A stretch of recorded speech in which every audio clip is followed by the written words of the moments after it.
Now, as you all know about the physical properties of the hydrogen, you know about the position of hydrogen in a periodic table, anomalous position, what you say is.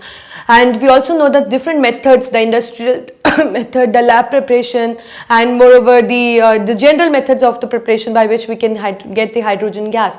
So we are familiar with almost all the hydrogen. So we are just going to learn now that where this hydrogen is being used, what are the uses actually the hydrogen are performing, what are those important, you can say, the use that what the important gas that makes the hydrogen gas very important, right? So the first use, I'm just summing up the use first, then we'll be discussing the one by one in detail, right? So it can be hydrogen is used as a fuel, and moreover it is used for hydrogenation. The third use, it is a constituent of many compounds. That means it acts as a, you can say, the constituent. That means there are many compounds which contain hydrogen as a constituent. Moreover, it leads to the formation of many important compounds as well. It is used in extraction, of metals, right? It is used in producing the oxyhydrogen flame, which is a very important. We'll be taking up, as I told you, we'll be taking these uses one by one, so that you should know that how they are performed, how hydrogen is performing an important use. So it is being used in oxyhydrogen flame. It is used in a very important reaction, that is the oxidation reduction reaction. Right, so these are the uses actually which I have listed for you for the hydrogen. We'll be taking up these uses again and again, and and also along with that what is the basic property of the hydrogen which is making the hydrogen used as or you can say serving this use, right? So the first property is fuel. We know that fuel is a substance which on burning produce energy, right? So obviously the hydrogen on burning might be producing energy. That is why it is used as fuel. So the question must be striking in your mind that in which forms it is used as a fuel. So it is used in the different forms, that is the coal gas, the water gas, and obviously the liquid hydrogen. So in many you can say the areas, the coal gas, water gas and liquid gas are used as a fuel, and they are used as a fuel because they contain hydrogen. So what is the basic property behind the hydrogen that it is used as a fuel? The main property is that when hydrogen is burnt, it produces a lot of energy. That means the reaction of H2 when it is burned in presence of oxygen, H2 plus O2, it leads to the formation, you can say the production of more amount of energy. The reaction is being exothermic, and this energy make it used as a fuel. Right, so that means it is the coal gas and water gas is serving as a fuel because they produce a lot of energy. The hydrogen present in them produce lot of energy when it burns, right? And what in case of liquid hydrogen, it is performing, the liquid hydrogen has two more advantages. That is, along with the energy, it is serving as two more important advantages. It is the non-polluting, and moreover it is easy to store. So due to these reasons, the hydrogen is, you can say, acting as a fuel in the form of coal gas, water gas and liquid hydrogen. Right, now you must be just summed up many examples in your mind that yes, their liquid hydrogen is used, their water gas is used, their coal gas is used. So the basic reason behind the use is that the energy the hydrogen produced on burning. Right, so the second is hydrogenation. Now what is this? So before we start the hydrogenation, you need to know that what kind of reaction is hydrogenation. As you know that we have the combination reaction, we have the displacement reaction, we have the double displacement reaction, we have addition reaction, we have substitution reaction. So there are different kinds of reaction. So out of them, hydrogenation is what kind of reaction? So first of all, you should know it is an addition kind of reaction.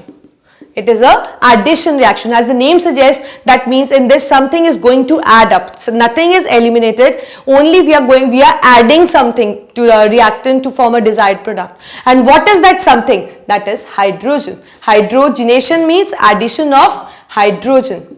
Right. So the second question, the second important aspect of this reaction, you should know that addition reactions are never shown by the alkanes. It is the property of the unsaturated compounds that contain the, you can say, an extra bond. So that means it is shown by the compounds, carbon compounds, mostly by the carbon compounds, that is the alkenes and alkynes. That means they have double bond and then minimum one triple bond is present. As you can say, there is one extra bond. In this case, there is two extra bond. That is why they can just, you can say, break their bond and link the extra atoms of hydrogen.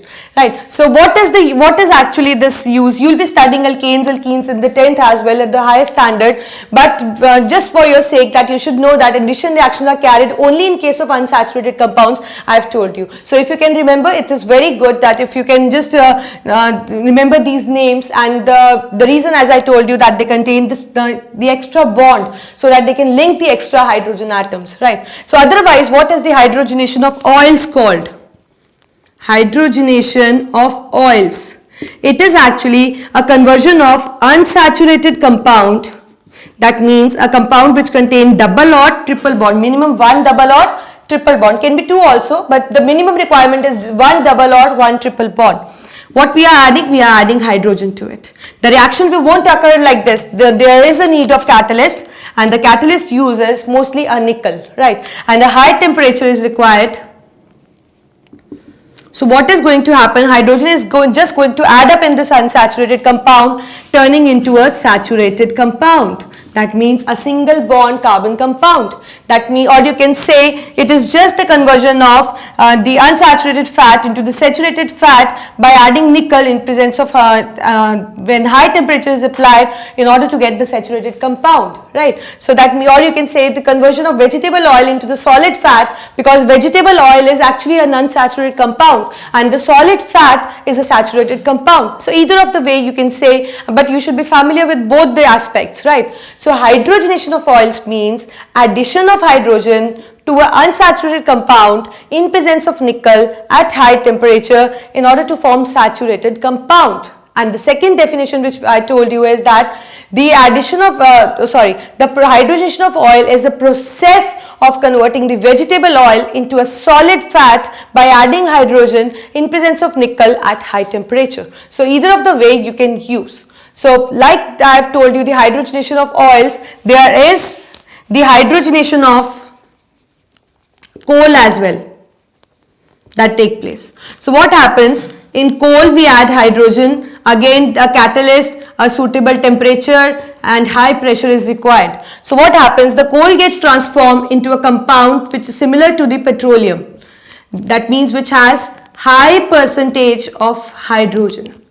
Right. So hydrogenation of coal just leads to the, you can say, the conversion of coal into the petroleum, which has the high percentage of the hydrogen. So this is that means it is the hydrogenation. I think it's clear now. Hydrogenation, again I am repeating, it is just an addition reaction. What we are adding? We are adding in hydrogenation, hydrogen. That is why it is hydrogenation addition, right? So, and where does this addition reaction take place? It takes place only in the compounds which carry an extra bond. So like I gave you an example of alkene and alkyne. Hydrogenation of oil, you know that, converting vegetable oil into solid fat in presence of nickel by adding hydrogen at higher temperature. And again coal is, you know that now. So that means the second use we have done, that what is the hydrogenation of oils and hydrogenation of coal, and what is the reason that why we are doing it, right? So third, it is a constituent of many compounds. That means many compounds contain hydrogen as the constituent. Do you have any idea of any important compound? Can you tell me?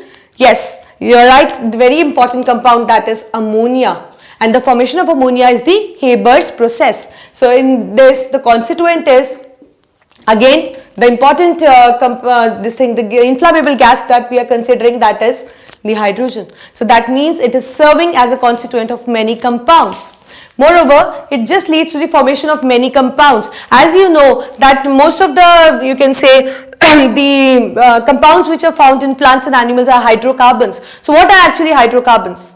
They are the compounds of carbon and hydrogen. So that means again in hydrocarbons there is an hydrogen, and moreover it forms many other compounds the most important, water. See, we cannot live this thing without water, you know that. Water is again which contains H2 and O2, which leads to the formation of H2O. So that means H2 is again a constituent. So that means it acts as a constituent of many compounds, and also it forms many important compounds which we use in a daily routine, like water I told you. And next, it is used in extraction of metals.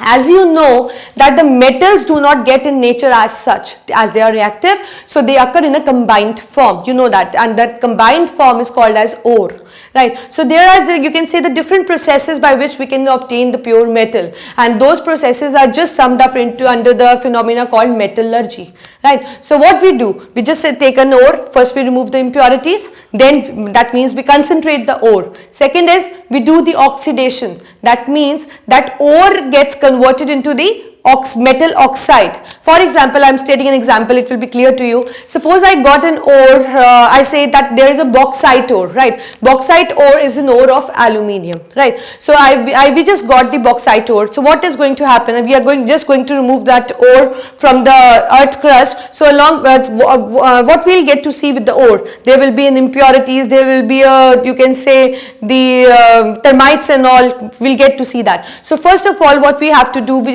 just have to remove that plants, soil, everything which is just attached with the ore, so that we can get the substance from which only the metal can be extracted. That is called as concentration of ore, right? So when you have concentrated the ore, you have just removed the soil, the plants, or anything which was present in the earth crust which was attached to the ore, you have just removed it. So that means you have concentrated the ore. The second step what we do is the oxidation. That means that, as I told you, that it was an aluminium ore. So that means after concentration of ore, you need to convert it into, you have to follow certain kind of processes, so that you just convert into the metal oxide. So we know that it was an aluminium ore, so we have the aluminium oxide. This step is called as oxidation. And the third what we do is, because we need the metal in a pure form, so what we do is, we do certain kind of reactions in which the aluminium and oxygen, or you can say any metal or oxygen, just get detached. This process is called as reduction. And then when we obtain this metal, we just further purify it and use it in a ready to use form. This is just out of syllabus, we'll be doing in the next higher classes, but still I told you, because I'm going to mention the name extraction, so you should know what the extraction is actually and why it is needed, and how the hydrogen is serving as a main use in extraction. Right. So as I told you, there are many methods, many steps which has to be followed in the metallurgy, that is the concentration, oxidation, reduction and refining. Right. So hydrogen would serve in the important use in the extraction of metal, and what is that use? That is reduction. That means it helps, you can say, it helps in just removing reducing the metal oxide into metal. Like for example, if I use this H2, so this H2 can reduce it. Reduce means it can remove its oxygen and just make oxygen attach with itself. So that means in extraction we need to reduce metal oxides, and there we can use a reducing agent, hydrogen. That means it will just take up the oxygen from that metal and just convert the metal oxide into the metal. So likewise, it is serving as an important use in extraction of metal as well, right? So the next use is oxyhydrogen flame. This also is an important, performing an important function in case of welding. So what is that? See, when oxygen is burned in the atmosphere of hydrogen, as I told you, it is an exothermic reaction. So when oxygen is burned in the atmosphere of hydrogen, it leads to the formation of oxyhydrogen flame. Right, and you know that the reaction is exothermic. So where that exothermic, or you can say the energy, is being utilized, it is utilized in the cutting and welding purpose. So oxyhydrogen flame is simple, a flame which is obtained by burning oxygen in the atmosphere of hydrogen. And when somebody asks you that what is the property that it is acting as, or you can say it is being used in the welding and cutting purpose, is that the energy it produces, right? And what is that, where this energy is being used, it is used in cutting and welding purpose. So simple. So that means you know that what is oxyhydrogen flame and where it is used, and what property of the hydrogen is just making it used in the welding and the cutting purpose, right? So the last use we have is oxidation and reduction. As I told you, when we did addition, I told you there are many reactions, and we just covered in the chemistry before also that we have many kinds of chemical reaction: combination, decomposition, displacement, double decomposition, neutralization, precipitation. There are many reactions, and in that we studied the redox reaction as well, which is the combination of reduction and oxidation. So how we used to define that reduction and oxidation? I think you remember that on the basis of classical concept, we just define it that removal of hydrogen is oxidation and addition of hydrogen is reduction.